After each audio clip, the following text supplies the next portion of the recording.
ऐसा कुछ भी नहीं है। मुद्दा कुछ समय पहले ही आया था और उस मुद्दे पर जो भी करना है, जो भी कहना है, हमारे आदरणीय राष्ट्रीय अध्यक्ष, बिहार के लोकप्रिय मुख्यमंत्री नीतीश कुमार जी ने अपना स्टैंड साफ स्पष्ट कर दिया। और एक बार जब राष्ट्रीय अध्यक्ष ने कुछ कह दिया है, आदरणीय नेता ने कुछ कह दिया है, तब हम लोग तो पार्टी के एक समर्पित और एक छोटे कार्यकर्ता है।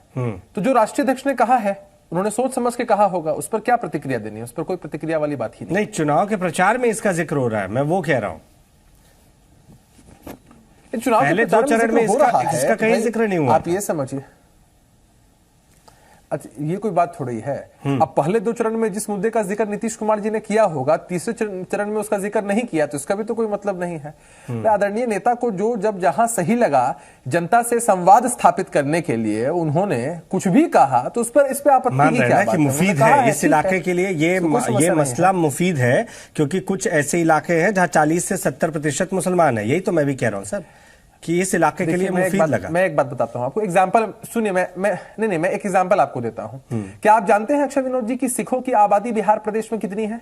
मात्र 45,000 है। और अगर हम नॉर्मली देखें तो आधे % से भी कम की आबादी है पूरे बिहार प्रदेश में। लेकिन फिर भी मुख्यमंत्री जी ने उनके लिए इतना काम किया। जो 350वां प्रकाश पर्व मनाया गया था पटना साहिब में, या फिर राजगीर में भी जो कार्यक्रम हुआ था, इन सारे कार्यक्रमों में मुख्यमंत्री जी की और सरकार की बढ़ चढ़कर भूमिका रही। बिहार ने उसकी मेजबानी की। तो किसी धर्म संप्रदाय से किसी मामले को देखा जाना उचित नहीं है। कानून की बात कर रहा हूं, हमेशा सबको लेकर चलते हैं। देखिए, अगर आप कोई बात प्रॉमिस करते हैं किसी से और लगातार आप उस प्रॉमिस को निभाते हैं, आपने सांप्रदायिक जो भी सौहार्द का वातावरण है उसको स्थापित किया, और एक नहीं कई वर्षों तक स्थापित किया, तो मैं अगर आपसे कोई वादा करूं और कई वर्षों तक उसको निभाऊं, तो आपका भरोसा मुझ पर घटेगा या बढ़ेगा? निश्चित रूप से बढ़ेगा। तो वैसे ही हमारे जो वहां के भाई हैं, उनका जो भरोसा है नीतीश कुमार जी के साथ ही है। अभी इससे पहले जो हमारी बातचीत हो रही थी, मैं आपसे समय मांग रहा था कि मैंने कहा कि भाई हर जाति धर्म संप्रदाय के लोगों को साथ लेकर चलने में हम विश्वास रखते हैं, और नीतीश कुमार जी ने इसका एग्जाम्पल सेट किया है बिहार में। मैं इसलिए कह रहा था क्योंकि आपने सवाल किया मुझसे ना कि भाई यहां इतने % मुस्लिम वोटर्स हैं। बिल्कुल, मामला ये नहीं है कि कितने % मुस्लिम वोटर्स हैं। नीतीश कुमार जी ने कभी वोटों की चिंता नहीं की है। अपने खुले मंच के भाषणों से इस बात को कहते हैं वो, जो उन्हें तर्क संगत, न्याय संगत बिहार की भलाई और यहाँ के नागरिकों की भलाई के लिए महसूस होता है, उसको बेबाकपूर्ण तरीके से वो कहते हैं। और इसी क्रम में नहीं तो आज तक कभी यूनिवर्सिटी की पार्टी को खतरा नहीं मानते। पहले क्या था, बिहार साक्षी था। खतरा क्यों माने हम किसी को? भाई लोकतंत्र में हर एक पार्टी को चुनाव लड़ने का अधिकार है, हर एक इंडिविजुअल को भी चुनाव लड़ने का अधिकार है। सबको अपनी जोर आजमाइश और भाग आजमाइश करता है चुनाव में। वो चुनाव लड़े, हमारे खिलाफ ही चुनाव लड़ रहे हैं, तो उन्होंने अपने प्रत्याशी दिए हैं। 10 तारीख को जनता फैसला कर देगी कि उन्हें किस पर भरोसा है, जिसने 15 वर्षों तक अमन चैन स्थापित किया, या कोई जो नया आया है और कुछ भी बेबुनियाद तरीके की बातें कर रहा है। तो हम इस बहस में पड़ना ही नहीं चाहते। हम ये मान के चलते हैं कि भाई नीतीश कुमार जी ने जो इतना काम किया है इतने वर्षों में, निश्चित रूप से कहीं ना कहीं जनता उसका आउटपुट देगी ही। और जनता का विश्वास पहले भी आदरणीय नेता के साथ था, अभी नेता के साथ है। नेता ने जितने काम किए हैं समाज के हर वर्ग के लिए, उसका प्रतिफल आपको निश्चित रूप से 10 तारीख को दिखना ही दिखना है। इसमें कहीं कोई समस्या नहीं है। तो कोई कितना भी बरगलाना चाहे, कितने भी अजीब तरीके की भाषण दे, अभी देखिए कि इस बहस में हम लोग यहां पर हैं, कहां है हमारे महागठबंधन के साथी? मैदान छोड़कर भाग गए हैं। आपको भी इस बात की जानकारी होगी ही अक्षय जी।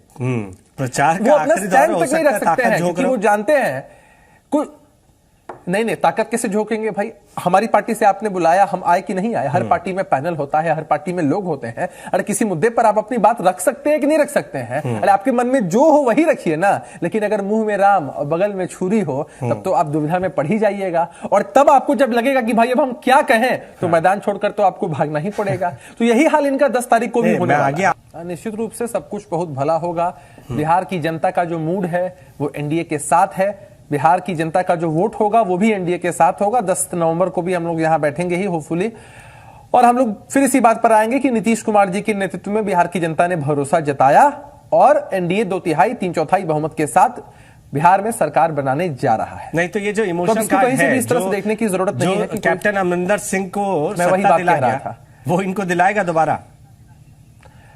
नहीं देखिए अक्षय विनोद जी, मैं वही बात कहने जा रहा था, आपने मेरे मुंह की बात छीन ली। आप तो भाई स्मार्ट है बहुत। तो मामला ये है कि कोई इमोशनल जी का जो राजनीतिक जीवन रहा है बहुत लंबा रहा है, संघर्षों से निकले हैं, आप सब जानते हैं। उन्होंने राष्ट्रीय राजनीति से लेकर प्रदेश की राजनीति में अपना नाम बनाया है और काम के दम पर नाम बनाया है, और बेताज छवि रही है नीतीश कुमार जी की, इसमें कोई दो राय नहीं है। 15 वर्षों से लगातार बिहार की जनता की सेवा जिस तरह से नीतीश कुमार जी ने की है, वह ग्रोथ, वह प्रोग्रेस बिहार का, वो लगातार सब लोग देख सकते हैं, उसमें कोई इफ एंड बट नहीं। विपक्ष की दल जो भी कहे उससे कोई फर्क नहीं पड़ता है, तो कोई इमोशनल कार्ड नहीं है। नीतीश कुमार जी ने कहा है, अपने मन की बात कही है। मैं कह रहा था ना आपसे कि जनता से संवाद स्थापित करने के दरमियान हमारे नेता जो भी उनकी मन की बात होती है जनता से डायरेक्ट कहते हैं, सीधा कहते हैं कि भाई उनको लगा कि भाई ये हमारा अंतिम, नेता ने ऐसा महसूस किया और उन्होंने इस बात को कह भी दिया। तो इसमें समस्या की कोई बात नहीं है, इसमें घबराने की भी कोई बात नहीं है। विपक्ष के लोग भले ही घबरा रहे हों या इस बात को मुद्दा बनाने की कोशिश कर रहे हों, बट समझने की जरूरत है कि कोई भी इमोशनल कार्ड ऐसा नहीं है। नीतीश कुमार जी ने इतने वर्षों तक जनता की सेवा की है और इस चुनाव में भी जनता निश्चित रूप से अपना आशीर्वाद नीतीश कुमार जी को ही देगी। नीतीश कुमार जी के नेतृत्व में ही सरकार बनेगी, भले कोई कितना भी मुगालते में रहे, कितना भी भ्रमजाल फैलाए। आज चूंकि अंतिम संवाद था जनता के साथ और अंतिम उनकी सभा भी थी, 5 बजे के बाद चुनाव प्रचार बंद हो जाना है, परसों अंतिम चरण का मत पड़ना है। तो ऐसी परिस्थिति में नीतीश कुमार जी ने अंत में कहा, कोई इमोशनल कार्ड अगर खेलने की बात होती है तो कोई नेता पहले दूसरे तीसरे चरण में इसको रटता रहता है। जिसका जिक्र आलोक सर भी कह रहे थे कि अंतिम है। बड़ी मजबूती के साथ मैं फिर एक बार इस बात को दोहराता हूं अक्षय जी कि जीत की माला तो पहले 2 चरणों में ही बिहार की जनता ने नीतीश कुमार जी को पहना दी है, उनके नेतृत्व को पहना दी है। और नीतीश कुमार जी ने जो आग्रह किया है अंतिम चुनाव को लेकर, मतलब आज अंतिम चुनाव प्रचार था, इसको लेकर आप देख लीजिएगा बिहार की जनता का अटूट विश्वास कि बिहार विकास की नई गाथा लिख सकता है। नीतीश कुमार जी के नेतृत्व में लिखता आया है बीते 15 वर्षों में, आगे भी लिखेगा। पक्के तौर पर नीतीश कुमार जी के गले में ही जीत की माला बिहार की जनता पहनाएगी, इसमें कहीं कोई दो राय नहीं है। देखिए, व्यक्तिगत टिप्पणी करने में मैं विश्वास नहीं रखता हूं, लेकिन तेजस्वी यादव जी की जो एजुकेशनल क्वालिफिकेशन है, तेज प्रताप यादव जी की जो एजुकेशनल क्वालिफिकेशन है, वो किसी से छिपी हुई नहीं है। हलफनामे में उन्होंने अपने बताया है कि भाई उन पर कौन से आपराधिक मामले हैं और किस तरह की उनकी एजुकेशन है। बताइए एक बात अक्षय जी, हर कोई पढ़ा लिखा इंसान जानता है कि जिस दिन सुनवाई होती है, सुनवाई के बाद न्यायालय कुछ भी कर सकता है, उस दिन फैसला नहीं देता है। जनरली क्या होता है, फैसले को सुरक्षित रख लिया जाता है, कई बार उस सुनवाई को आगे बढ़ा दिया जाता है, किसी की अनुपस्थिति रहती है तो भी होता है। तो एक तरह का इमोशनल कार्ड या बरगलाने वाला कार्ड तो ये लोग खेलना चाहते हैं कि भाई कुछ भी कह दें कि 6 तारीख को बाहर आ रहे हैं, 7 तारीख को आप वोट दीजिएगा, 9 तारीख को मेरा बर्थडे है, 10 तारीख को मुझे गिफ्ट मिलेगा, मैं मुख्यमंत्री बन जाऊंगा। मजाक चल रहा है साहब क्या बिहार की जनता के साथ? अरे लालू प्रसाद यादव जी स्वतंत्रता आंदोलन में जेल गए हैं। अरे किस चीज में जेल गए हैं? अक्षय जी मैं तो आपको धन्यवाद देता हूं आपकी निर्भीक पत्रकारिता के लिए कि आपने कई बार मैंने देखा है कि महागठबंधन के साथियों से साफ पूछा है कि आपका आइडल कौन है। भ्रष्टाचारी लालू प्रसाद यादव जी, राजद के आदरणीय राष्ट्रीय अध्यक्ष लालू प्रसाद यादव जी। तो उन लोग उस समय तो इन लोगों की घिघी बंद हो जाती है, उस वक्त तो ये बात कह नहीं पाते हैं। और अब तेजस्वी प्रसाद यादव जी, तेज प्रताप यादव उस समय के शासनकाल को लोगों को भुलवाना चाहते हैं और एक इमोशनल कार्ड खेलना चाहते हैं कि लालू जी बाहर आ रहे हैं। कुछ बाहर नहीं आने वाले हैं। वो न्यायालय में उनका मामला लंबित है, अभी सजा उन पर मुकर्रर है, चुनाव वो लड़ नहीं सकते हैं, इसी कारण से इतने वर्षों तक जेल में रहे हैं। और महागठबंधन के नेता इस बात को स्पष्ट भी नहीं कर सकते हैं कि भाई उनके आदर्श लालू जी हैं कि नहीं है। हाँ कहे तो भी दिक्कत, ना कहे तो भी दिक्कत, आगे कुआं और पीछे खाई वाली इनकी स्थिति है। देख लीजिएगा, ये लोग हमेशा हमेशा के लिए अपने इसी चाल चलन की वजह से बीच में ही अटक कर रह जाएंगे। और बिहार की जनता इन सारे मामलों को भली भांति समझती है कि ये लोग बेवकूफ बनाने की कोशिश करते हैं।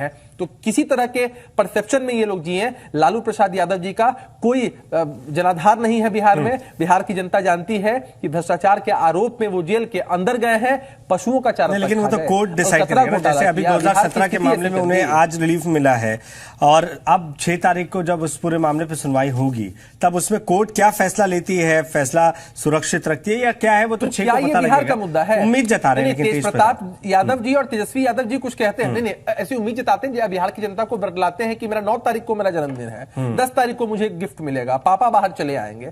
अरे ये सब क्या है भाई, बिहार का मुद्दा है। और अगर लालू जी को ही आप लाना चाहते हैं, अक्षय विनोद जी आप जानते हैं जागरण बहुत प्रतिष्ठित अखबार है, उसमें एक कटिंग छपी है बहुत पुराने समय की है, जब राबड़ी जी यहां मुख्यमंत्री थी और कांग्रेस के अमेरिकन कांग्रेस के एक सदस्य थे फ्रैंक पोलन, वो निवेश के मामले को लेकर आए थे यहां मुख्यमंत्री आवास में। पता है उनको देसी सिगार, बीड़ी का छल्ला दिखाया गया, अखबार में यह बात छपी है, उन्होंने कोट किया कि जब इस तरह का दृश्य उन्होंने मुख्यमंत्री आवास में देखा, हंसे मुस्कुराए और उठ के यहां से चल दिए। बिल्कुल, वो दौर तो खैर कोई नहीं भूल रहा है।